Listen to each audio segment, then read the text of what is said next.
मित्रांनो, मी जर तुम्हाला म्हणलं की या बजाजच्या एका स्कूटरमुळे तुमचं लग्न मोडणार आहे किंवा 10 वर्षे लांबणार आहे, तर तुम्ही काय म्हणाल? काही येडाबिडा झालाय की काय बाबा? आणि हे बजाजचं स्कूटर बजाज कंपनीला बंद का करावं लागलं? चला तर जाणून घेऊया या व्हिडिओच्या माध्यमातून.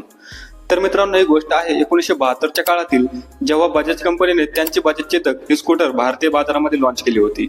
आणि त्या काळात बजाज कंपनीची स्कूटी एवढी फेमस झाली की लोक या स्कूटीला खरेदी करण्यासाठी 10-10 वर्षे वेटिंग पिरियड थांबायची. तर तुम्ही म्हणाल असं का? तर त्याचं कारण होतं लायसन्स राहत, ज्याला 1951 ते 1990च्या काळामध्ये लायसन्स परमिट असंही म्हटलं जायचं, ज्यामुळे बजाज कंपनीला वर्षाला फक्त 20,000 स्कूटर बनवायची परवानगी होती. 1980च्या दशकामध्ये या स्कूटरला जास्त करून हुंड्यामध्ये दिलं जायचं, त्यामुळे खूप सारे लग्न पुढे ढकलले जायचे आणि काही लग्न मोडायचे पण. पुढे 1986 मध्ये एलएम या कंपनीने पियाजिओ या इटालियन कंपनी बरोबर मिळून एक वेस्पा पीएक्स नावाची स्कूटर बनवली आणि भारतामध्ये लॉन्च केली.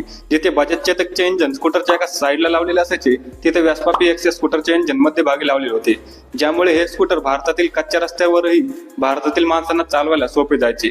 त्याचबरोबर यम्मा कंपनीने एस्कॉट या कंपनी बरोबर आणि सुझुकी कंपनीने टीव्हीएस या कंपनी बरोबर पार्टनरशिप करून भारतीय बाजारामध्ये नवनवीन मोटरसायकली लॉन्च करायला सुरुवात केली, ज्यामुळे माणसाकडे खूप सारे ऑप्शन अवेलेबल झाले आणि बजाज चेतक या स्कूटरची डिमांड कमी होत गेली, ज्यामुळे बजाज कंपनीने या स्कूटरचे प्रोडक्शन बंद केले आणि हे स्कूटर तुम्हाला आताच्या काळामध्ये इलेक्ट्रिक व्हर्जन मध्ये पाहायला मिळते. बरं, ते जाऊ द्या. तुम्हाला तुमच्या लग्नामध्ये बजाजचे स्कूटर मिळालं होतं का? किंवा तुमच्या लग्नामध्ये तुम्हाला काय मिळालं होतं हे मला कमेंटमध्ये सांगा. आणि अशाच मराठी माहितीसाठी आपल्या फॅक्ट्स मराठी युट्यूब चॅनलला सबस्क्राईब करायला विसरू नका. भेटूया परत अशा एक नवीन व्हिडिओमध्ये. तोपर्यंत